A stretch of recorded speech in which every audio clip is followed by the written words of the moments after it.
भोजन करते समय जल नहीं पीना चाहिए। आधा घंटा 1 घंटा के बाद जल पीना चाहिए। और उसके बाद में भोजन से पहले खाली पेट में जल पी सकते हैं। भोजन करने के बाद तुरंत जल पीना नहीं चाहिए। उसके बाद में ये भोजन करने का तरीका, भोजन करने के बाद में 10 कदम चलना चाहिए और फिर वज्रासन में बैठना चाहिए। और उसके बाद में ये भोजन करने का तरीका। अब सोने का तरीका, कैसे सोना चाहिए। तो भोजन करने के बाद हम लेटने के लिए, सोने के लिए जाते हैं। तो जिसको ज्यादा ठंड लगता है या सांस लेने में परेशानी होता है, तो ऐसे व्यक्तियों को बाएं करवट में लेटाना चाहिए। बाएं करवट में लेटाएंगे तो दाएं नाक से गर्म सांस चलेगा और ठंड भी नहीं लगेगा, और फिर सांस लेने का जो परेशानी है वो भी समाप्त हो जाएगा। तो 16 बार बाएं करवट में, फिर दाएं करवट में 16 बार सांस लेना चाहिए। 32 बार हो गया, फिर चित्त होकर के सो जाना चाहिए। फिर अच्छा नींद आएगा आपको। जाकर का अभ्यास करना आज घर में। ये सोने का तरीका, भोजन करने का तरीका। अब है जगने का तरीका। सुबह कैसे जगना चाहिए। तो सुबह सुबह आप जब जगते हैं तो तुरंत बेड पर से नीचे उतरना नहीं चाहिए। क्योंकि पलंग पर सोते हैं तो उसमें बैठना चाहिए, कुछ देर आसन लगा करके भगवान का ध्यान करना चाहिए।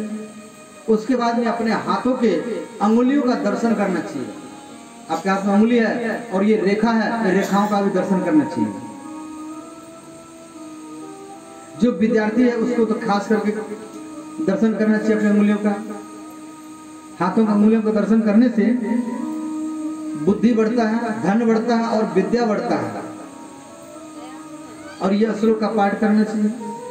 कराग्रे वसति लक्ष्मी, कराग्रे वसति लक्ष्मी, कर मध्य सरस्वती, कर मूले गोविंदा, प्रभाते कर दर्शनम। अंगुलियों का दर्शन करने से व्यक्ति का बीच हिस्सा का दर्शन करने से बुद्धि बढ़ता है, भक्ति बढ़ता है और विद्या भी बढ़ता है। विद्यार्थियों को भी यह श्लोक डेली पाठ करना चाहिए और हाथों की अंगुलियों का दर्शन करना चाहिए। उसके बाद फिर हाथ पूरा मालिश करके मुख में, आंख में लगाना चाहिए, यह श्लोक पाठ करके। उसके बाद में सुबह सुबह 5 महाकन्याओं का नाम लेना चाहिए। हमारे हिंदू सनातन धर्म में 5 महाकन्या हैं। अहिल्या, द्रौपदी, तारा, कुंती, मंदोदरी। अहिल्या गौतम की पत्नी है, तारा बाली की पत्नी है, कुंती पांडवों की मां है, द्रौपदी पांडवों की स्त्री है, मंदोदरी रावण की पत्नी है। ये हमारे हिंदू सनातन धर्म में ये 5 महाकन्या है। और ये 1000 साल के हैं, परंतु 12 साल की कन्या जैसी ही दिखती है, ये कभी बूढ़ी नहीं होती है। तो जो सुबह सुबह ये 5 महाकन्याओं का नाम लेता है, मान लो आप भूल से अनजान में जान करके कोई पाप आपसे हो गया है, तो ये 5 महाकन्याओं का नाम लेने से वो पाप समाप्त हो जाएगा। अब ये छूट नहीं दिया जा रहा है। अभी 5 महाकन्या का नाम लेते जाओ, पाप करते जाओ, ऐसा नहीं है। प्रायश्चित तभी होगा जब आप पाप करना छोड़ देंगे। प्रायश्चित करने का ये अर्थ है। आप मंदिर में जाते हैं, कहते हैं भगवान जो गलती किया हमें क्षमा कर दीजिए, तो भगवान भी तभी क्षमा करेंगे जब वो गलती को आप दोहराएंगे नहीं, तभी भगवान आपको क्षमा कर सकते हैं। अहिल्या, द्रौपदी, तारा, अहिल्या, द्रौपदी, तारा, कुंती, मंदोदरी, पंचकन्या स्मरण नित्याम महापातक नाशनम। सुबह सुबह जो शिव जी का भक्त है उसको 12 ज्योतिर्लिंग का नाम लेना चाहिए। सुबह 12 ज्योतिर्लिंग का नाम लेना चाहिए। हमारे हिंदू सनातन धर्म, हमारे भारत में 12 ज्योतिर्लिंग है। सौराष्ट्र में सोमनाथ, उज्जैन में महाकाल, नासिक में त्र्यंबकनाथ, नर्मदा के किनारे में ओंकारनाथ, शिवालय में घुसमेश्वर, समुद्र के तट में रामेश्वर, देवघर में बैजनाथ, काशी में विश्वनाथ, हिमालय में केदारनाथ, दारुक वन में नागेश्वर, डाकिन में भीमशंकर, श्रीशैल में मल्लिकार्जुन। ये 12 ज्योतिर्लिंग हैं। 12 ज्योतिर्लिंग का मान लो आपको याद नाम नहीं रहेगा, तो व्यास जहाँ एक श्लोक बनाए हैं, ये श्लोक का पाठ करेंगे तो 12 ज्योतिर्लिंग नाम लेने का फल आपको मिल जाएगा। तो सब हाथ जोड़ लीजिए, आंख बंद कर लीजिए, जैसे जैसे हम कहेंगे ध्यान करने के लिए ऐसे ऐसे आप ध्यान करेंगे। एक शिवलिंग का ध्यान कीजिए, भगवान शिव पार्वती का ध्यान कीजिए, बगल में कार्तिकेय है, गणेश जी है, नंदी है, ऐसा ध्यान कीजिए। मानसिक रुद्र अभिषेक कीजिए, मन में आप भगवान के शिवलिंग पर जल बेलपत्र से पूजा कीजिए और ये मंत्र का पाठ करेंगे। ओम नमो भगवते रुद्राय नमः। ओम नमो भगवते रुद्राय नमः। ओम नमो भगवते रुद्राय नमः। ओम नमो भगवते रुद्राय नमः। ओम नमो भगवते रुद्राय नमः। ओम नमो भगवते रुद्राय नमः। ओम नमो भगवते रुद्राय नमः। ओम नमो भगवते रुद्राय नमः। ओम नमो भगवते रुद्राय नमः।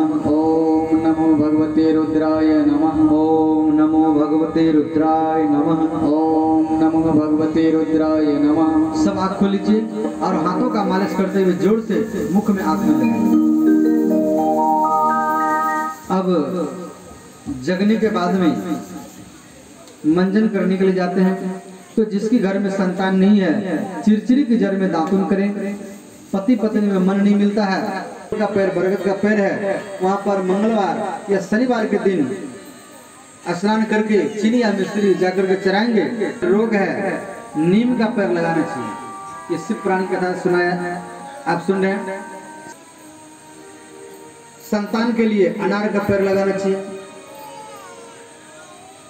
इस प्रकार मंजन करने के लिए आप जाते हैं, तो मंजन करते समय सूर्य की ओर खड़े होकर के मल मूत्र कुल्ला दातुन करना नहीं चाहिए। सूर्य की ओर खड़े होकर के जो मल मूत्र कुल्ला दातुन करता है उसको रोग होता है, और जो सूर्य की ओर खड़े होकर के पूजा पाठ अर्पण तर्पण समर्पण करता है, भगवान सूर्य को एक लोटा जल देता है, तो उसका रोग समाप्त हो जाता है। कोई रिश्ता संबंध भी रखना नहीं चाहिए। आप बोलेंगे बाबा हमारे गांव में शिवलिंग नहीं है, तो क्या रहना नहीं चाहिए? यहाँ घबराने की बात नहीं है। गांव में शिवलिंग नहीं है तो कोई पत्थर उठा करके ला करके उसका पूजा कर। आप बोलेंगे बाबा पत्थर भी नहीं मिलता है, तो आप अपना मस्तक को शिवलिंग मान लो। क्यों? हर व्यक्ति शिव है, हर स्त्री शिवानी है। आप एक भगवान शिव जी का अर्धनारीश्वर रूप देखेंगे चित्रपट में, फोटो में। एक हाथ में त्रिशूल है, एक हाथ में चूड़ी है, आधा भाग शिव है, आधा भाग पार्वती है, तो अर्धनारीश्वर रूप कहा गया। तो अपना मस्तक को शिवलिंग मान करके और हर हर गंगे बोल करके स्नान करो।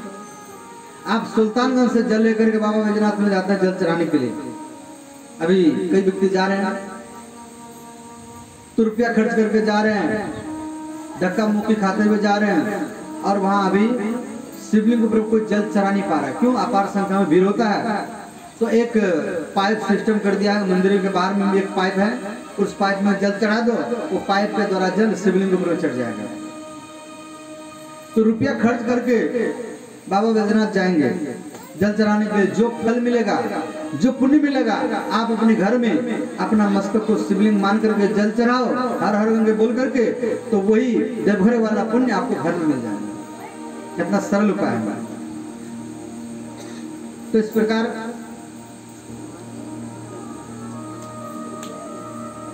तो यद यद कर्म करोमि शंभु तब आराधना। आप जो भी कर्म करते हैं भगवान शिव जी को बोल दो, जय महादेव, हम जो स्नान कर रहे हैं वो आपका रुद्राभिषेक है, हम जो भोजन करते हैं वो आपका भोग है, हम जो श्रृंगार करते हैं, पाउडर क्रीम लगाते हैं वो आपका श्रृंगार है, हम जो सोते हैं वो आपका समाधि है, हम जो दिन भरी चलते हैं साइकिल में, मोटरसाइकिल में, पैदल में, खेत में, दुकान में, रिश्तेदार में, जहां भी जाते हैं वो आपका परिक्रमा है। ऐसे भगवान शिव जी को बोल दो, तो हर कर्म भगवान से जोड़ दो, आपका सारा जीवन भजन ही बन जाएगा। अलग से फिर भजन करने का कोई जरूरत नहीं पड़ेगा आपको। फिर हर एक कर्म को भगवान से जोड़ दो। तो इस प्रकार एक दिनचर्या बनाना चाहिए। तो श्री सुखदेव जी कह रहे परीक्षित, जिसको संतान चाहिए प्रजापति की आराधना करें, जिसको धन चाहिए लक्ष्मी मायापति की आराधना करें, और